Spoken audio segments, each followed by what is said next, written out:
February 3, 1987. Maggie Thornton had been CIA for 12 years when she opened the wrong file cabinet in Langley's basement. What she found inside made her throw up in a government trash can. 3 days later, she was running for her life through a Denver snowstorm with a bullet in her shoulder and a briefcase full of proof that her own agency was murdering citizens. 36 years later, that same storm came back. Different mountain. Same nightmare. When the film crew knocked on her cabin door claiming engine trouble, Maggie's hand went straight to the Glock under her kitchen counter. Their story was perfect. Too perfect. And when the man calling himself Chuck Noris smiled at her through the blizzard, she saw the same cold eyes from that basement file. The file labeled Silent Winter, Permanent Solutions. The file that made her disappear for 4 decades. Before we jump back in, tell us where you're tuning in from, and if this story touches you, make sure you're subscribed because tomorrow, I've saved something extra special for you. Maggie's fingers wrapped around the Glock's grip, muscle memory from decades past flooding back like ice water in her veins.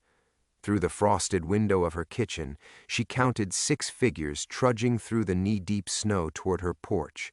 Too many for a simple film crew, too few for a full assault team. The sweet spot for a cleanup operation. Ma'am, we're really sorry to bother you, but our trucks died about 2 miles down the mountain road.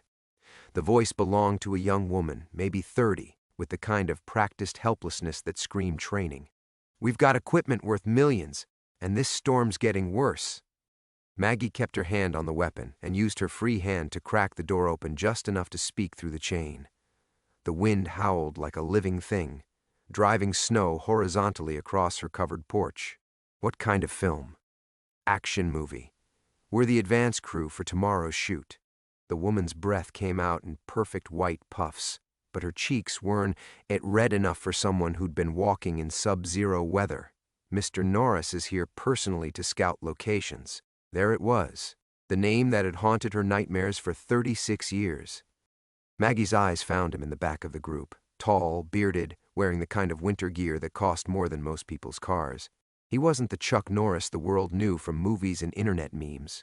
This was Colonel Charles Raymond Norris, the man who designed Operation Silent Winter back when the Cold War made monsters out of patriots. He stepped forward, and even through the blizzard, she could see those pale blue eyes that had stared back at her from a dozen surveillance photos in that basement file. Eyes that belonged to a man who'd personally executed 43 American citizens between 1983 and 1987. Evening, ma'am. I know this is unusual, but we're in a real bind here. His voice carried that same Oklahoma drawl she remembered from the recorded interrogations. Forecast says this storm won't break until morning. We just need somewhere warm to wait it out. Maggie's thumb found the Glock's safety. She had 3 choices. Let them in and maintain her cover while planning an escape, slam the door and hope her defenses held long enough to reach the emergency tunnel, or start shooting through the door and pray she could take down enough of them to matter. 40 years of hiding had taught her that survival meant making the choice your enemy least expected. She slid the chain free.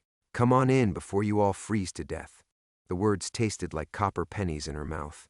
I'll put some coffee on. The woman entered first, definitely the advance scout, eyes cataloging every detail of Maggie's living room with the systematic precision of someone trained to clear hostile environments. The rest followed. 2 men with the rigid posture of ex-military trying to look casual, another woman carrying a camera case that was either very expensive or very good at hiding surveillance equipment, and a bearded man whose coat bulged wrong around the midsection. Noris came in last, snow melting off his shoulders as he pulled back his hood. Up close, the years showed in the lines around his eyes, but his hands were steady as a surgeon's. He'd aged well for a man who'd spent 4 decades erasing people. This is quite a place you have here, he said, letting his gaze wander over her knotty pine walls and stone fireplace. Very isolated. Perfect for someone who values privacy. Privacy's the only reason anyone lives this far up the mountain. Maggie kept her voice level as she moved toward the kitchen, angling her body to keep the counter between herself and the group. Coffee'll be ready in 10 minutes. You folks can dry off by the fire. She busied herself with the ancient percolator, using the familiar motions to calm her racing pulse. In her peripheral vision, she watched the team spread out with practiced casualness, the advance woman positioning herself near the front door, the military types flanking the fireplace, the bearded man drifting toward the hallway that led to her bedroom and, more importantly, her gun safe. Only Noris remained still, studying the framed photographs on her mantelpiece. Harmless pictures of Margaret Thornton, the retired schoolteacher from Denver who'd bought this place 15 years ago with cash and a believable backstory. Nothing that should connect her to CIA analyst Maggie Thornton, who died in a car accident outside Langley in 1987. But when Noris turned those pale eyes on her, she knew the charade was over. "Tell me, Margaret," he said, her cover name rolling off his tongue like a curse. "How long have you been expecting us?" The coffee pot slipped from her fingers, shattering against the kitchen floor in a spray of glass and grounds. Outside, the wind screamed against her windows, and somewhere in the distance she could swear she heard the sound of truck engines starting up. The cleanup crew was just the beginning. The coffee grounds spread across the worn linoleum like spilled ashes, dark and bitter, mixing with fragments of glass that caught the lamplight like scattered stars. Maggie stared down at the mess, her hands trembling not from age but from the sudden sharp memory of another shattered cup in another kitchen, 36 years ago, when she'd first read the classified files that destroyed her faith in everything she'd sworn to protect. "Careful there," Noris said, his voice carrying that same paternal tone he'd used in the recordings when he'd convinced a young mother in Detroit that her patriotic duty meant sacrificing her son for the greater good. "Broken glass can cut deep." Maggie forced herself to breathe, to think beyond the roar of blood in her ears. These people weren't here by accident. The storm was real. She'd been tracking it for 3 days. But storms could be predicted, timed, used. How long had they been watching? How many quiet mornings had she spent on her porch, feeding the chickadees and reading yesterday's news, while invisible eyes catalogued her routines? "I'll get the broom," she managed, stepping carefully around the wreckage toward the utility closet. The movement put her closer to the back door, the one that led to her workshop, where she kept the emergency radio and the go-bag she'd hoped never to need. "Allow me." The advance woman, Sarah she'd called herself, though that was certainly a lie, materialized beside her with a dustpan and brush that she'd somehow located in seconds. Professional courtesy among killers, perhaps. "These old cabins, you really have to know where everything's hidden." The comment landed like a probe, testing whether Margaret Thornton would react to the implication that she'd been surveilled long enough for them to map her home. Maggie kept her expression neutral, falling back on the persona she'd crafted so carefully, a retired teacher, 74 years old, living on a modest pension and the proceeds from her late husband's insurance policy, a woman whose greatest secret was the bottle of bourbon she kept hidden behind the flour canister. But as she watched Sarah work, she noticed details that made her skin crawl. The woman's hands moved with the efficiency of someone who'd cleaned up messes before, different kinds of messes, in different kinds of kitchens, where the stains were deeper and the cleanup more permanent. Her wedding ring was turned inward, a small vanity to hide the tan line that would mark her as active duty, rather than the freelance production assistant she claimed to be. "Margaret's been up here quite a while," Noris continued, settling into her favorite armchair with the casual presumption of a man accustomed to taking whatever space he wanted. 15 years, isn't that right? Must get lonely, especially in winter." He was fishing, but he already knew the answer. They'd have pulled property records, utility bills, every paper trail that connected Margaret Thornton to this mountain. What they couldn't know, what she prayed they couldn't know, was about the hidden room beneath her bedroom floor, where she'd stored copies of the Silent Winter files and the names of every operative who'd participated in the program. Insurance against exactly this moment. "I have my routines," Maggie said, accepting the dustpan from Sarah and dumping the glass into the trash. "Books to read, quilts to finish. The wildlife keeps me company." "Wildlife," Noris smiled, and the expression transformed his face into something predatory. "Yes, I imagine you see all sorts of interesting creatures up here, some that might prefer to stay hidden." The 2 military men by the fireplace had been silent since entering, but now one of them coughed, a small sound that might have been coincidence but felt like a signal. Through the front window, Maggie caught a glimpse of movement in the tree line, more personnel staying out of sight but close enough to move fast if needed. Her mind catalogued options with the desperate efficiency of a cornered animal. The emergency tunnel in her bedroom, connected to an old mining shaft that emerged half a mile down the mountain, but reaching it meant getting past 6 trained operatives who'd positioned themselves to control every exit. The radio in her workshop could reach the sheriff's station in Clear Creek, but what would she tell them? That a famous actor and his film crew were drinking her coffee while planning her murder? "You know," Noris said, his voice taking on a reflective quality that made her stomach clench. "This whole area has such a rich history.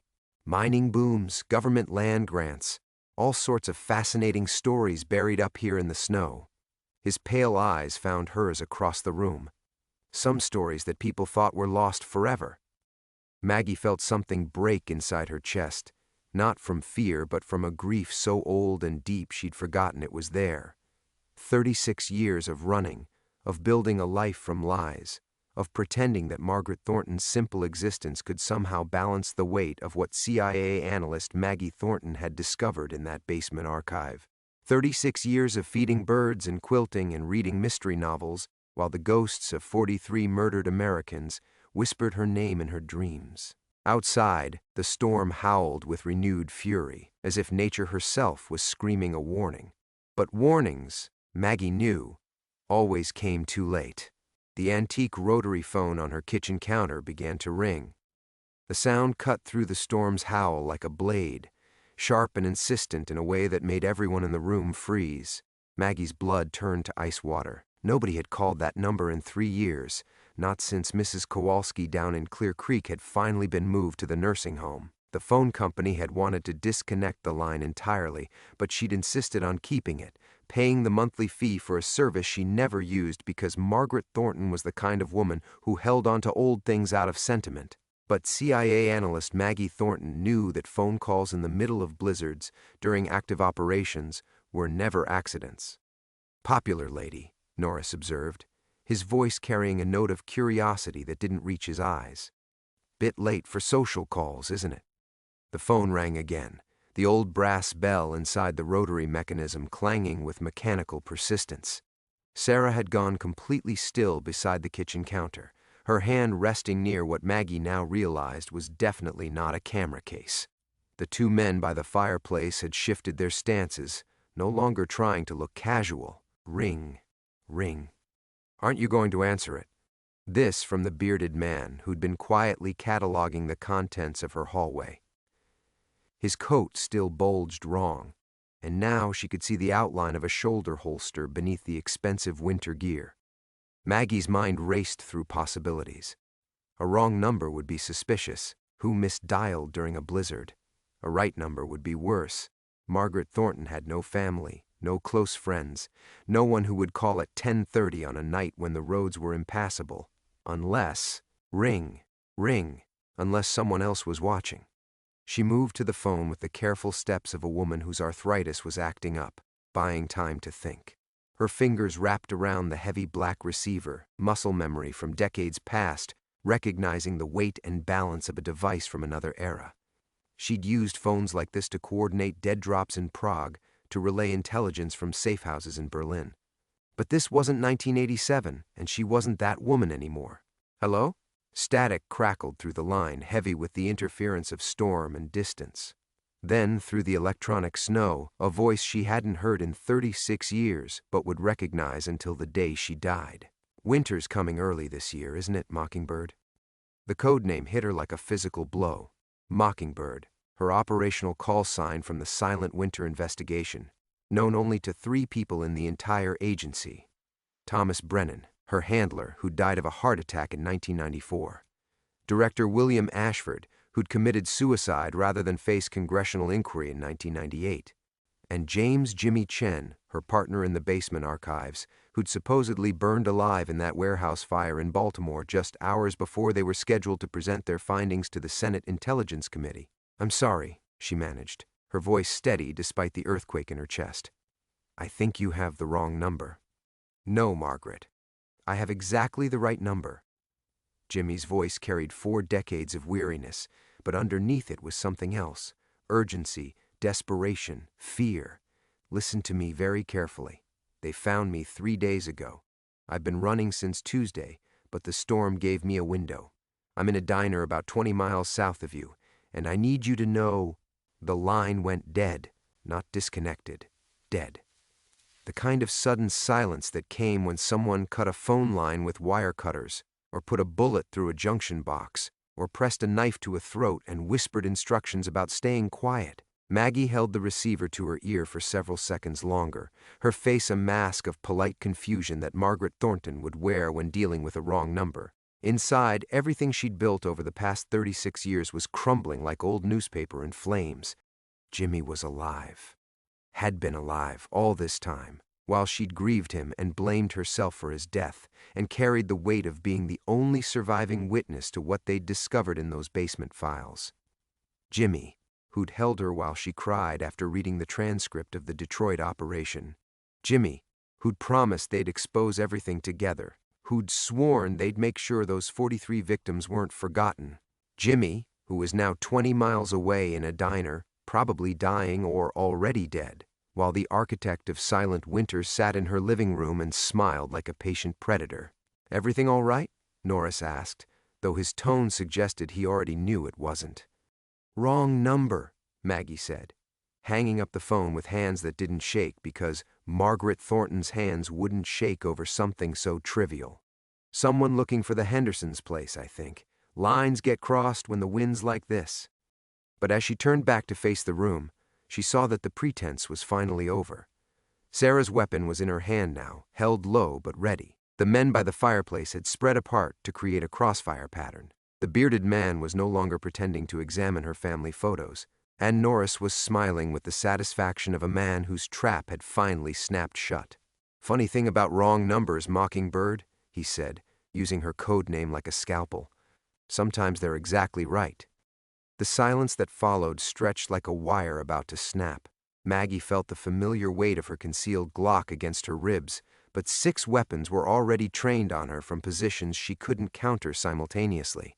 40 years of survival instincts screamed at her to move, to fight, to do something other than stand frozen in her own kitchen, while the architect of her nightmares dissected her with those pale eyes. "I don't know what you're talking about," she said, forcing confusion into her voice. Margaret Thornton, retired school teacher, wouldn't understand operational call signs or Cold War programs. Margaret Thornton would be frightened and bewildered by armed strangers in her home. "Mockingbird? I think you have me confused with someone else." But even as she spoke, she could see the calculation in Noris's expression. He was enjoying this, the slow revelation, the careful dismantling of her cover identity, like a cat with a mouse, drawing out the moment before the final strike. 36 years, he said conversationally, settling deeper into her chair as if he owned it. "That's how long we've been looking for you, Margaret. Or should I say, CIA analyst Magdalena Thornton, age 74, former intelligence specialist with Level 5 clearance and access to Operation Silent Winter documentation." Sarah moved closer, her weapon still held low but ready. The woman's eyes were flat and professional. This wasn't personal for her, just another job to complete before breakfast. Subject has maintained deep cover in this location since November 1987. No known associates, no communications with former CIA contacts, no indication of intelligence dissemination. "Until tonight," the bearded man added from the hallway.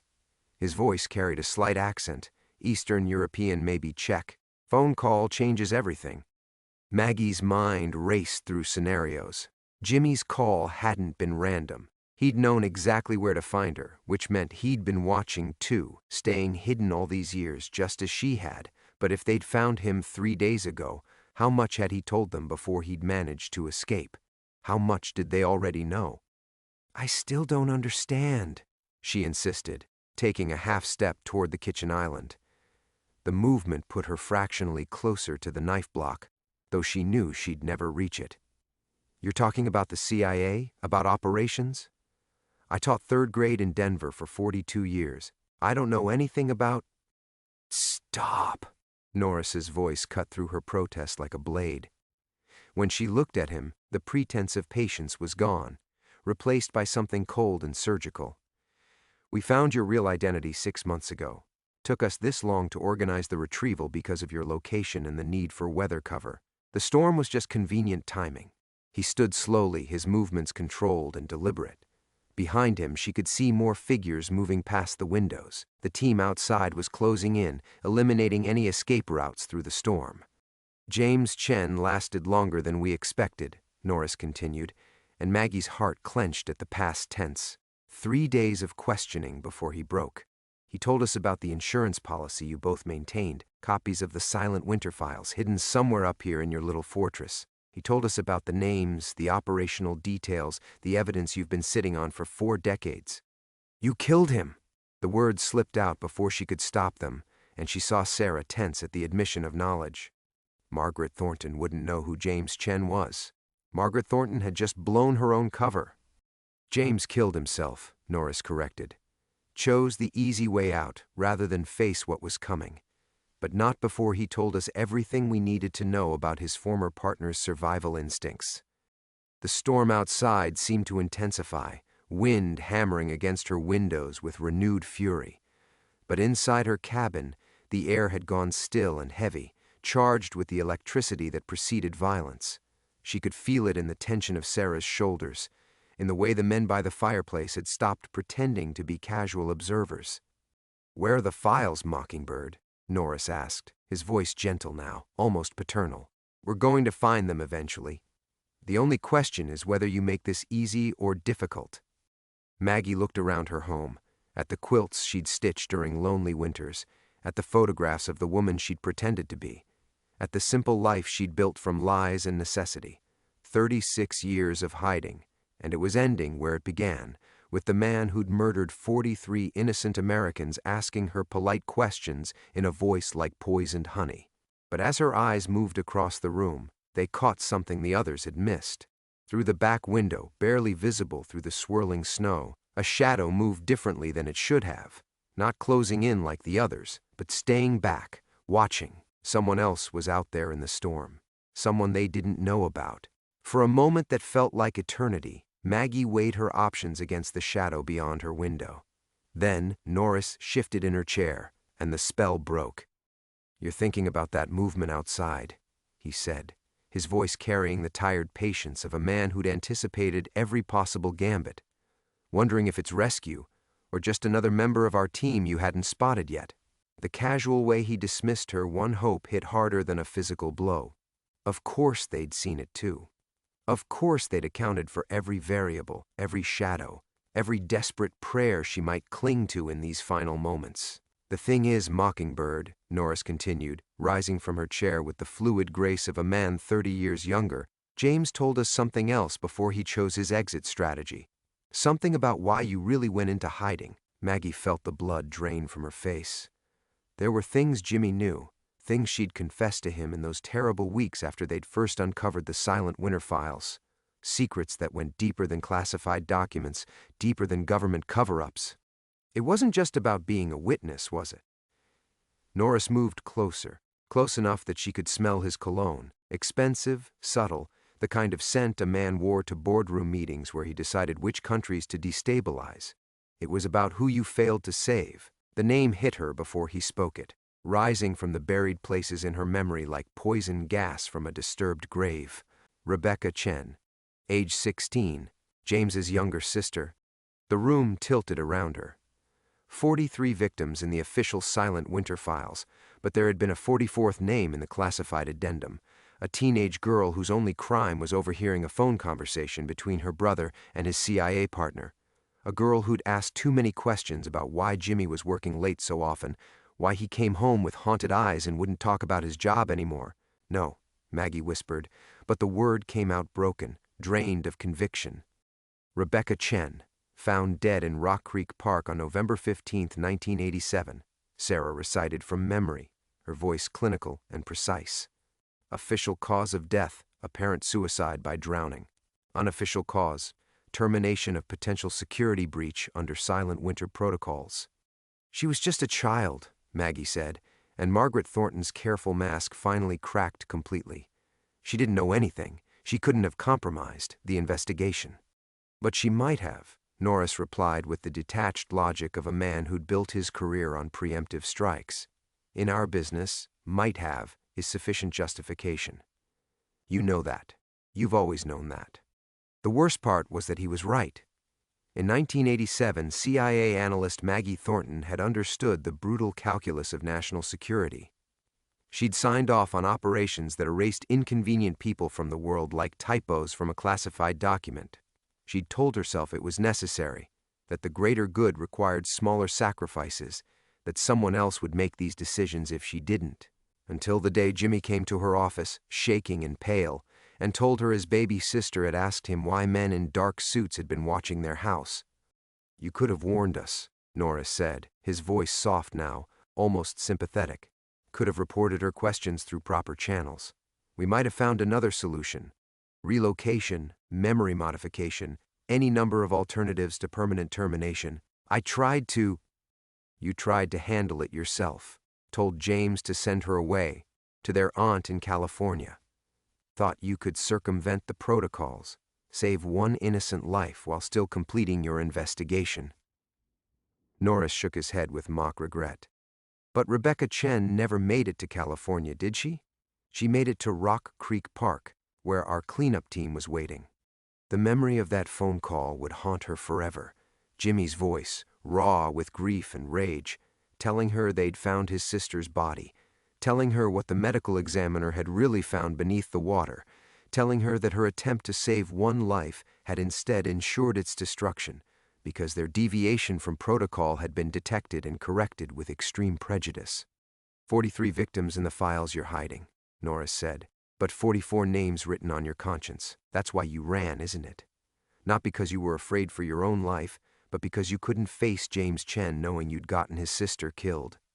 Maggie closed her eyes and saw Rebecca's school photograph again, the one Jimmy had kept on his desk, showing a girl with his same serious eyes and a smile that had trusted the world to be kinder than it was. 16 years old, with college applications half finished, and a boyfriend who left flowers at her memorial service for 3 years running. "Where are the files, Mockingbird?" Noris asked one final time. Outside, the shadow moved again. Closer now, resolving into a human shape against the storm, a shape that moved like Jimmy Chen. And Maggie's breath caught in her throat. Even through 36 years and the distortion of wind-driven snow, she knew that silhouette, the slight forward lean of shoulders that had spent decades hunched over classified documents, the careful way he moved that spoke of old injuries never quite healed. Jimmy was alive. Jimmy was here. And Jimmy was pointing a rifle at her kitchen window. "You see it too, don't you?"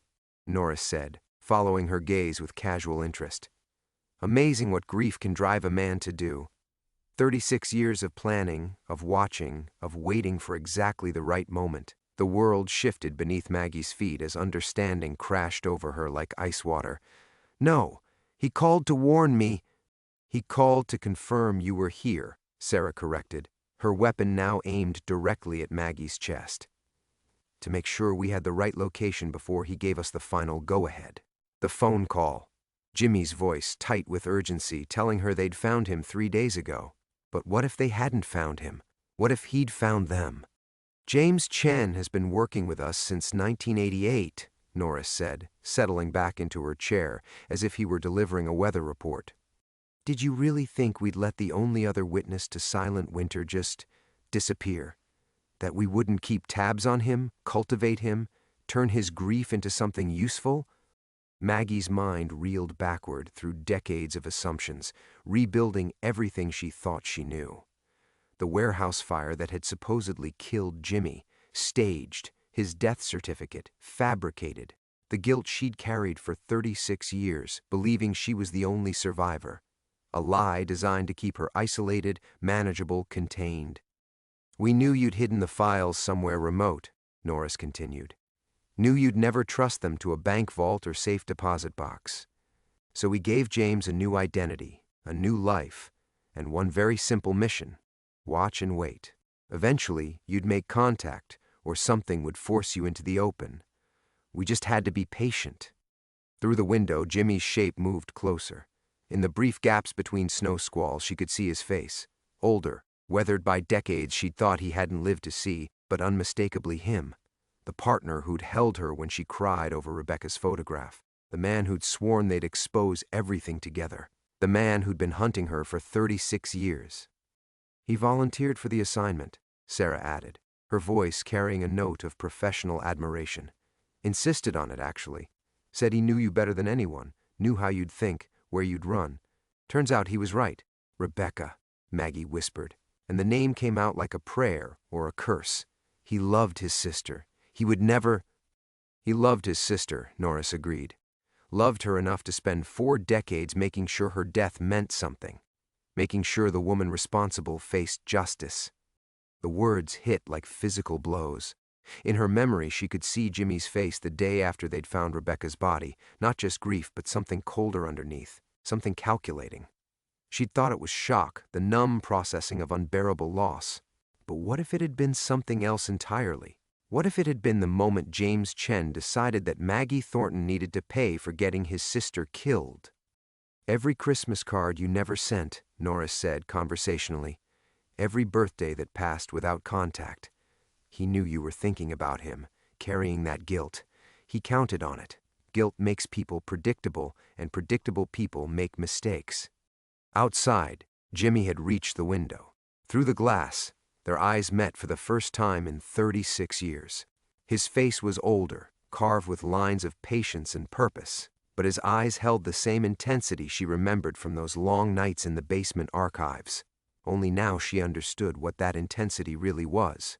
Not dedication to truth, not shared outrage over government crimes, not partnership in exposing the Silent Winter program. It was hatred, pure, patient, methodical hatred, aged like wine and twice as intoxicating. Jimmy smiled at her through the glass, the same gentle smile he'd given her when she'd confessed her plan to save Rebecca, the same understanding expression he'd worn when she'd blamed herself for the girl's death. The same mask he'd been wearing for 36 years while he built the perfect trap. "You want to know the beautiful part?" Noris asked, rising from her chair one final time. "The files you've been protecting all these years, the evidence you thought was so dangerous we'd kill to suppress it. We've had copies since 1987.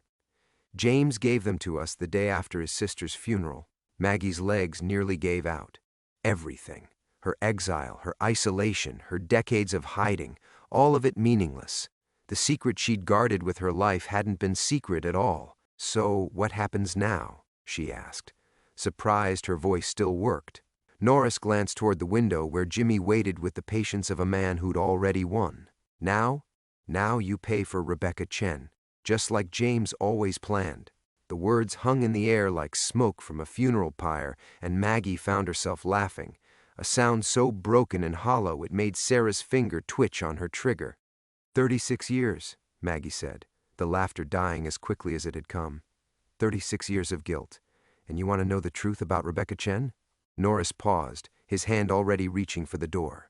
Through the window, Jimmy's silhouette had gone perfectly still, rifle trained on the glass, but his body language suddenly uncertain. "I didn't get Rebecca killed," Maggie continued, her voice gaining strength as the weight of decades finally shifted. "Rebecca Chen was never in danger. She was never marked for termination. She was never even a security risk." The room went dead quiet except for the storm's howl. Sarah's weapon remained steady, but Maggie could see confusion flickering in her eyes. Even the men by the fireplace had stopped their casual surveillance, suddenly focused. "Impossible," Noris said, but his voice carried less certainty than before.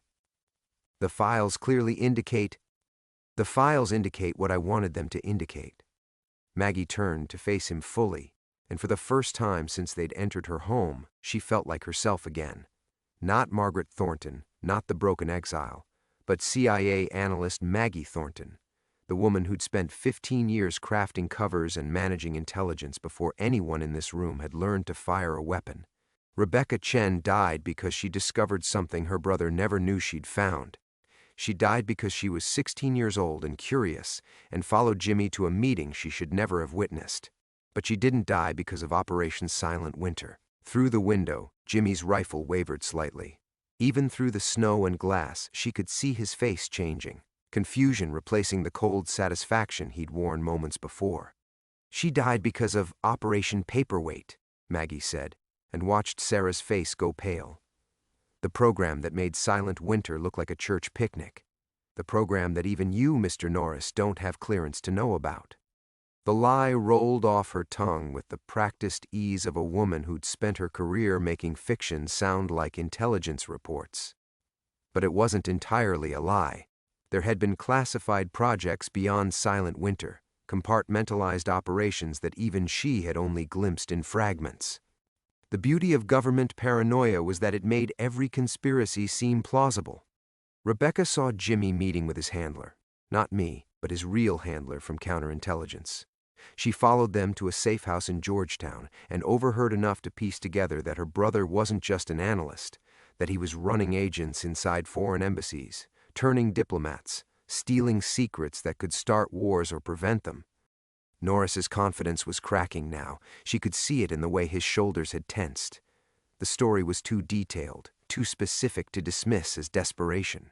And the terrible truth about intelligence work was that there were always secrets beneath the secrets, operations so compartmentalized that even the people running them only knew fragments of the whole.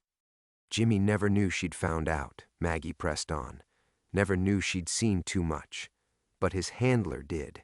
His handler, who reported directly to Deputy Director Morrison, who you'll find died in a car accident in 1994, along with most of his operational records. She was walking a tightrope now, weaving truth and fiction together so tightly that even she almost believed it. But she could see doubt spreading through the room like poison gas. Sarah's weapon had dropped slightly. The men by the fireplace were exchanging glances. "The Silent Winter files were my insurance policy," Maggie continued. "But not against exposure, against being blamed for something I didn't do. I knew Morrison's people would need a scapegoat when Rebecca's death started asking uncomfortable questions. So I took the only evidence I could get my hands on and ran." Through the window, Jimmy had lowered his rifle completely.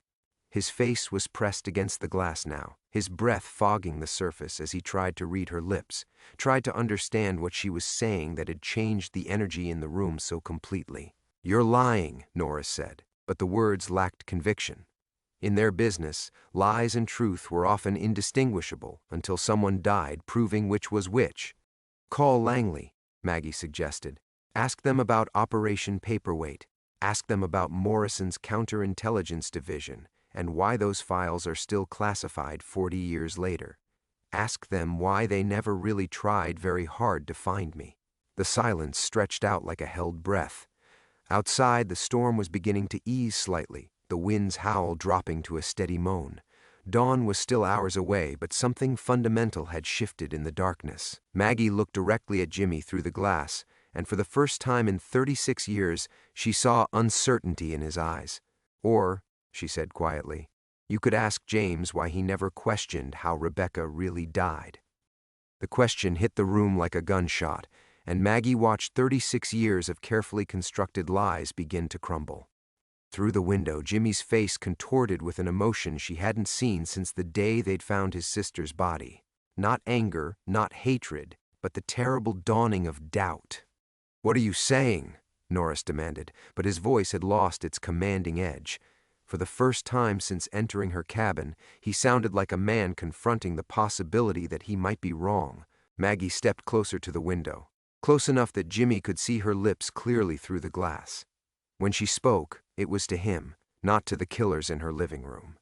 "You never asked how they found her so quickly," she said, her voice carrying across decades of silence.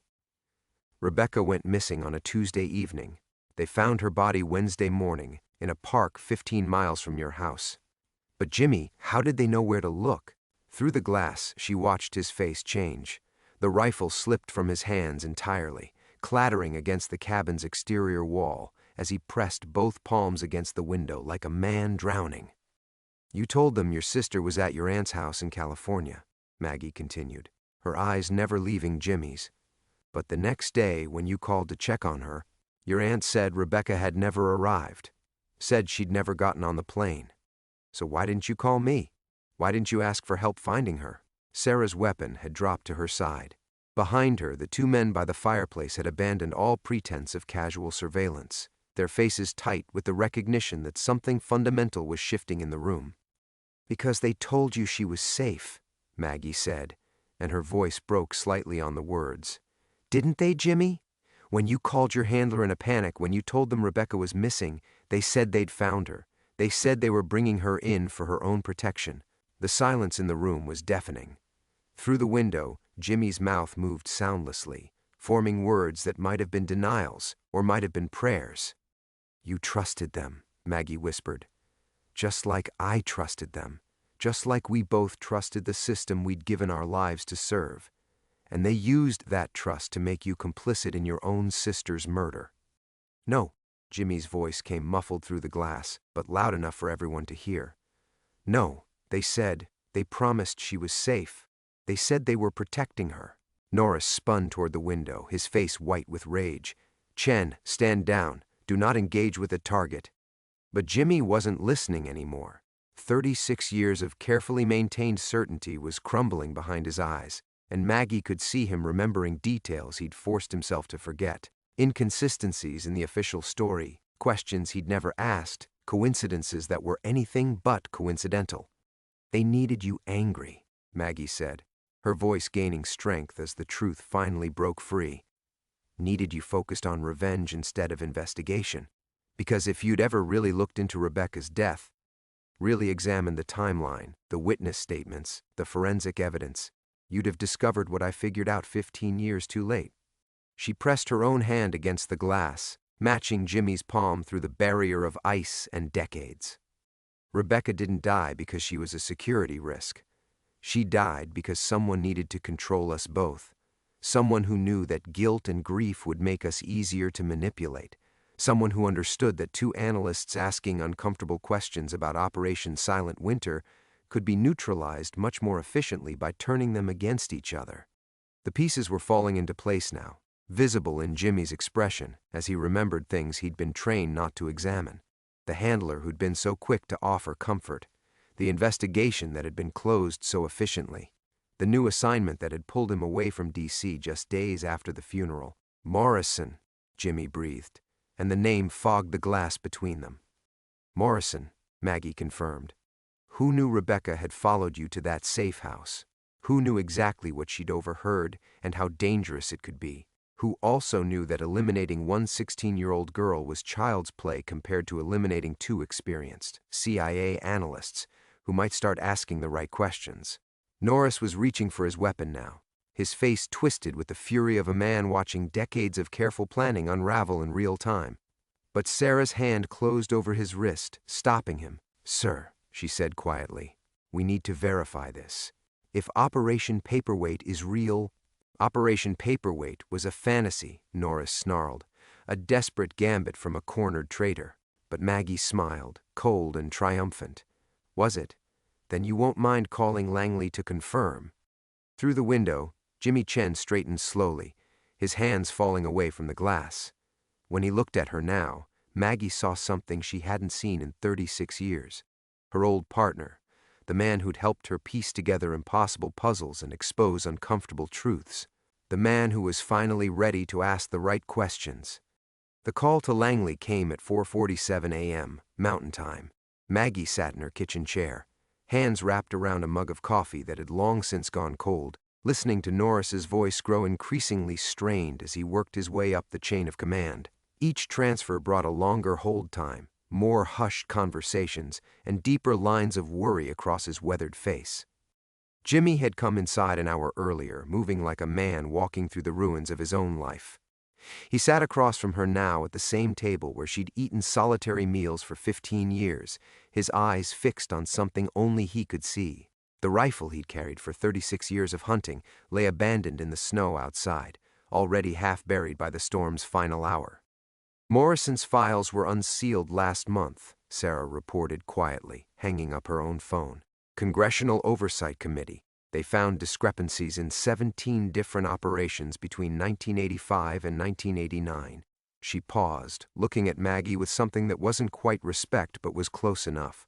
Operation Paperweight was real, counterintelligence division, Domestic surveillance of CIA personnel suspected of moral flexibility. Noris ended his call and stood motionless for a long moment, his weapon holstered, his mission dissolved. When he finally spoke, his voice carried the hollow ring of a man discovering his entire career had been built on lies. Rebecca Chen was designated a priority elimination target because she possessed evidence of unauthorized surveillance on American soil, he said. The silent winter connection was incidental, a convenient cover story. Jimmy's laugh was broken glass and bitter wind.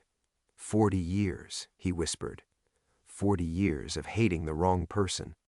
Maggie reached across the table, her fingers finding his for the first time since 1987. His skin was cold, scarred by decades of guilt and misdirected rage, but underneath she could feel the pulse of the partner who'd once stayed up all night helping her decode Soviet transmissions. They counted on us, never talking, she said, never comparing stories, never asking why two of the agency's best analysts would suddenly become enemies. The storm was ending outside, dawn breaking gray and tentative through the cabin's frost-covered windows. The film equipment still cluttered her living room, expensive props in an elaborate charade that had fooled no one and convinced everyone. Sarah was already packing it away with the efficient movements of someone accustomed to cleaning up operations that had gone sideways. "What happens now?" Jimmy asked, his voice barely audible. Noris answered from the doorway, his face aged 10 years in the space of one night. "Now we go home and pretend this never happened, just like we always do." He looked at Maggie with something that might have been apology. "The files you've been protecting are being declassified anyway. Congressional mandate. Everything comes out next month. 15 years of exile, rendered meaningless by the stroke of a bureaucrat's pen." After they left, Maggie and Jimmy sat in silence as the sun climbed higher, burning away the last of the storm clouds. The mountains beyond her windows looked exactly as they had yesterday, indifferent to human drama, eternal in their judgment. "I should have known," Jimmy said finally. "Should have questioned why they found her so fast, why the case closed so quietly. Should have trusted my partner instead of my grief." "Grief makes us stupid," Maggie replied. "That's what they counted on."